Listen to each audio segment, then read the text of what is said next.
As much as I like both these earphones, there are a few things that set them apart, especially on a sound front.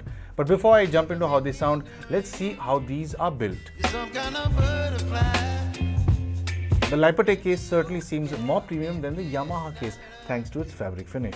It also features a small loop you can hold onto, which is a nice touch. The Yamaha case is certainly smaller than the Lypertek one and comes in a matte finish. What's similar between these two is that the buds are interchangeable between the left and right, so you don't have to worry if you get them mixed up. They will still charge up. The earphones are comfortable to wear with either brand as long as you're comfortable with in-ear style earphones, because these do go quite deep into the ear canal. The ear tips on each are silicone, which are comfortable to wear, but the Lypertek does come with foam ear tips which can fit most ear sizes and provide a good and tight seal. In fact, you can hear it adjusting in very quiet environments. The overall finish on the earphones are also relatively good, with Lypertek choosing to have its brand printed on the earphones tactile buttons along with Headphone Zone's logo on the other bud, since they've collaborated for this product, and Yamaha has a more premium finish with their brand etched into the buttons. If you plan on using either of these in the gym or for outdoor runs, they should be fine with getting a little wet, since they do come with ratings of IPX5 for the Yamaha and an IPX7 rating for the Lypertek. On a feature front, the Yamaha comes with Bluetooth version 5.0, whereas the Lypertek comes with Bluetooth version 5.2.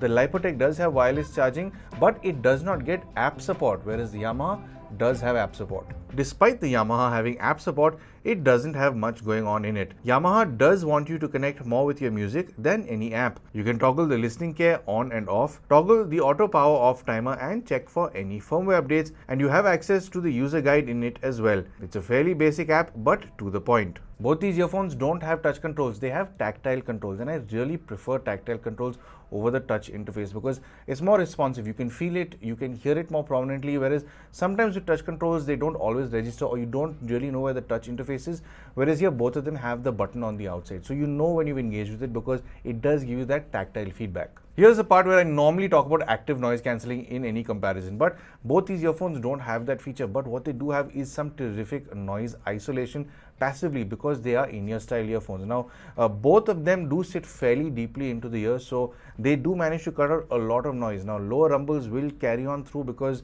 there is no active noise cancelling with these, but these are better than shoving your fingers in your ear for sure. So if you're worried about noise bleeding in, there's not too much that bleeds in, as well as out.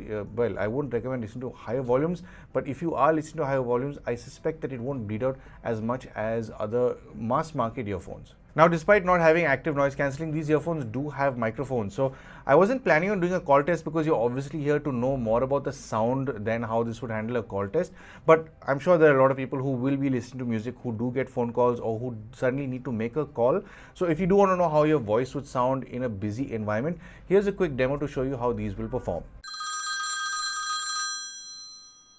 So I'm calling you from the busy street where I do all of my call tests from, just to give you a sense of how much noise these earphones are going to be battling. Now, there are two-wheelers, four-wheelers, some trucks, and you might get the occasional pressure horn as well. And there is some construction work going on over my left shoulder as well. So clearly these have a lot to deal with. And both of these earphones do have some form of CVC. So it'll be interesting to see which one does sound better than the other. So I have been on my camera microphone all this time, and I'll switch over to the Lypertek's microphone right about now. So this is the overall tonal quality you can expect to carry over to your recipient. Now, this is the worst kind of environment or setting you can be in. Obviously, with these microphones, if you're on a walk or a run in a crowded setting, these will definitely perform significantly better in a controlled environment like in an office or at home. So this is pretty much how the Pureplay G3 Lypertek will carry over your voice over to your recipient.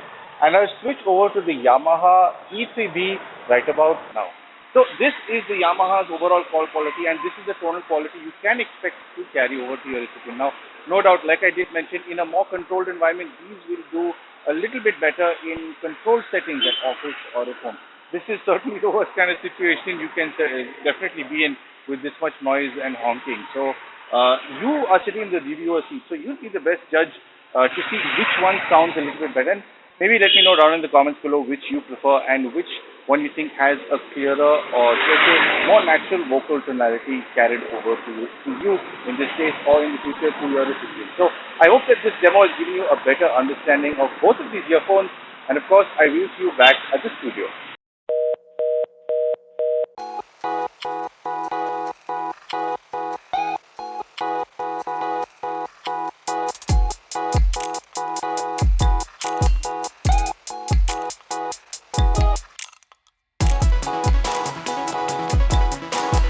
Both these sets of earphones have 6mm dynamic drivers, support the SBC, AAC and aptX codecs, and have a frequency response of 20Hz all the way up to 20,000 Hz.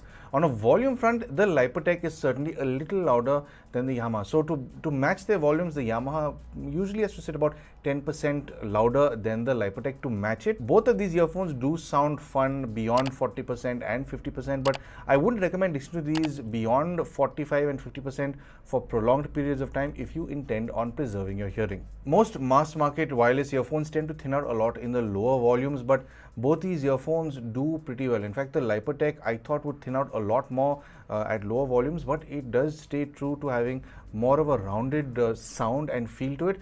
The Yamaha, on the other hand, does have some assistance with something they call listening care. It's something you can engage or disengage within the app. What it does is, at lower volumes, it tends to boost trebles and lower frequencies, highs and lows, so that you have a more rounded sound even at lower volumes. And this tapers off the louder you go because it doesn't need that assistance really. So this tech is based on the Fletcher-Munson curve. So it does work pretty well. I've found it to work seamlessly on all Yamaha products that I worked on, that I've reviewed in the past, and it works fairly well. So I think it sounds a little more natural, or should I say more effortless at lower volumes than the Lypertek. When it comes to how these perform, when it comes to their soundstage, both of these are definitely better than what you get in the mass market stuff, because these are tuned to be audiophile friendly. They are more enthusiastic when it comes to their sound overall. So the soundstage is a bit wider than most other wireless earphones, but I'd say it's the Yamaha that pushes past just that little bit more than the Lypertek. It does have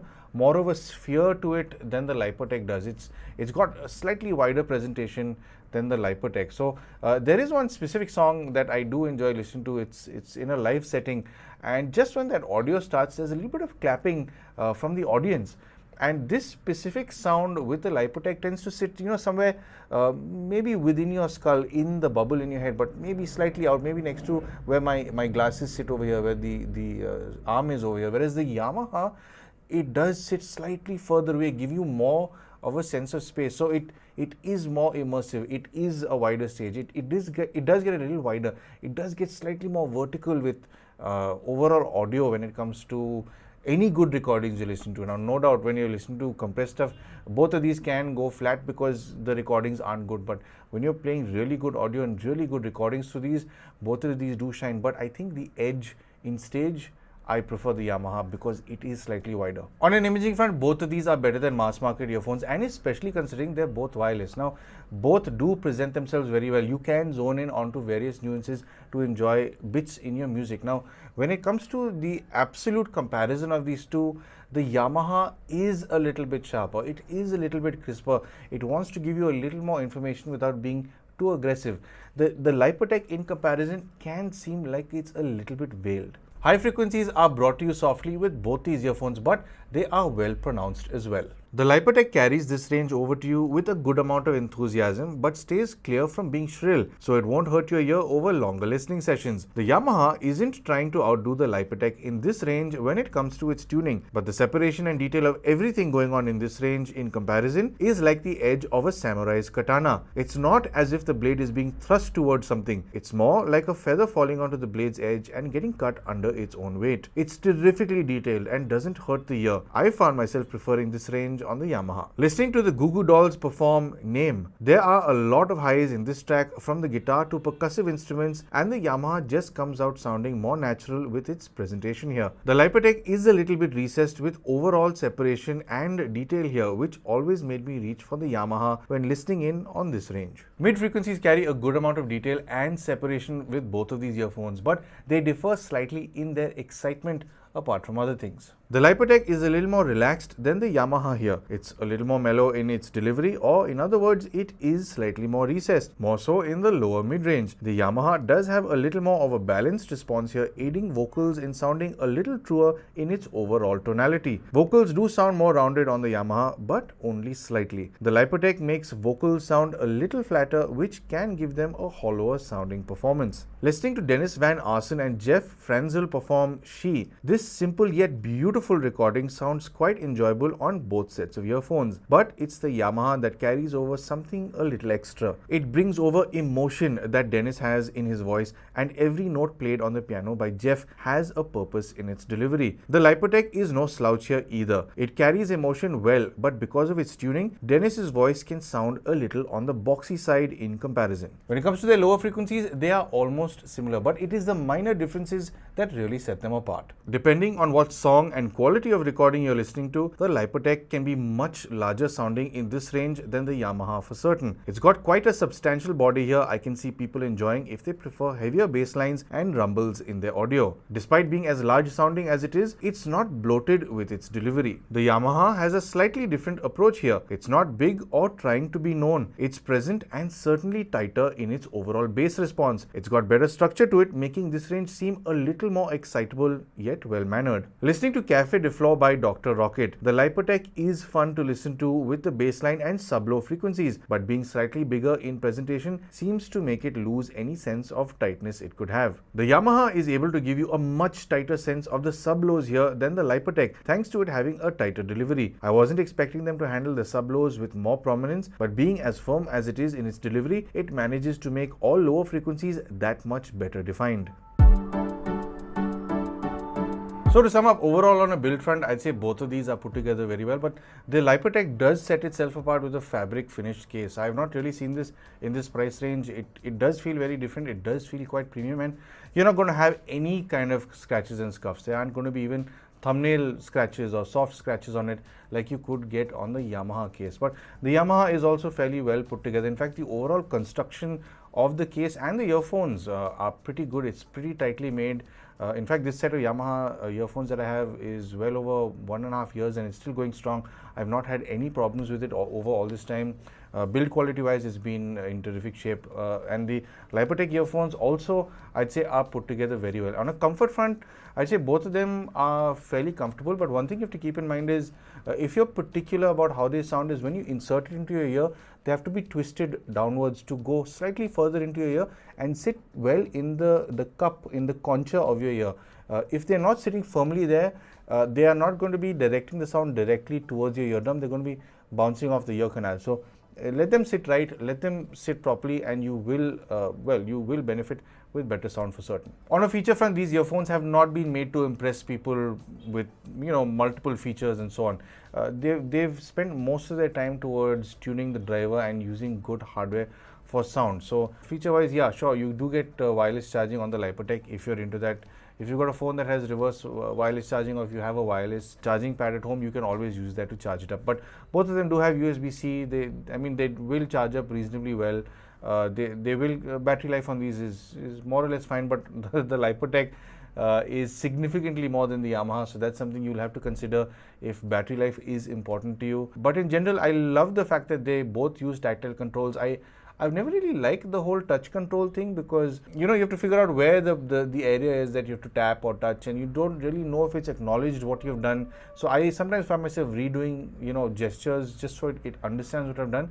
With these, you have a proper tactile feedback. You feel what you're doing and you hear what has happened. So I do prefer the tactile buttons when it comes to any wireless earphones. And of course, when it comes to app support, only the Yamaha has it. I don't see either of them really needing an app for anything, because even the Yamaha that has app support, you can really only toggle the listening care on and off, the auto off timer if there's no audio being played, and you can upgrade the firmware and check the user guide, which is not really needed if you ask me. But no doubt, it's good to future-proof it if you can use the software to upgrade the firmware in particular. So I haven't had any upgrades with the Yamaha ever since I've gotten it. So I can see why Lypertek doesn't have an app, because it wants you to be engaged with the product and with your music itself. The one thing that you do benefit from with the Yamaha, I'd say, is the listening care, because that feature that is basically the whole Fletcher-Munson curve thing going on at lower volumes, does certainly help with having a rounded sound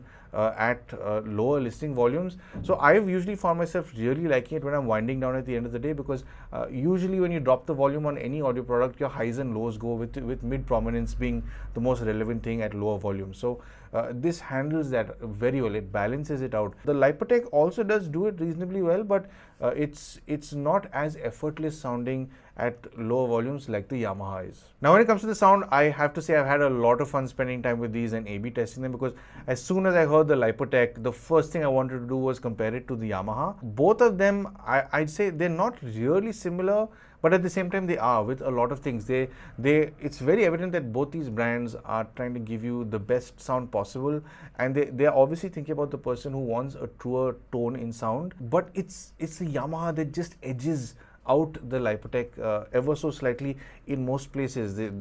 I love the delivery of the highs. I love the way it handles its imaging, and its soundstage is certainly wider. Its mids are a little more silky when it comes to its delivery, and the bass is very tight and it knows what it's doing compared to the Lypertek. The Lypertek, I'd say, does a good job. It's not that it's falling back. It definitely kicks ass when it comes to any other mass market product for certain. But it's just that when it comes to these two in particular, if I have to choose one, forget the battery life, forget the wireless charging, forget every other feature.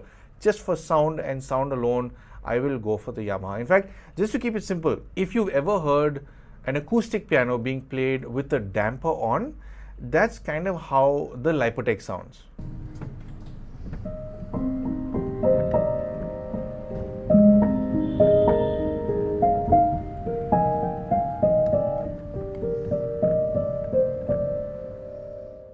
And then when you remove the damper and play the same thing, that's pretty much how the Yamaha sounds.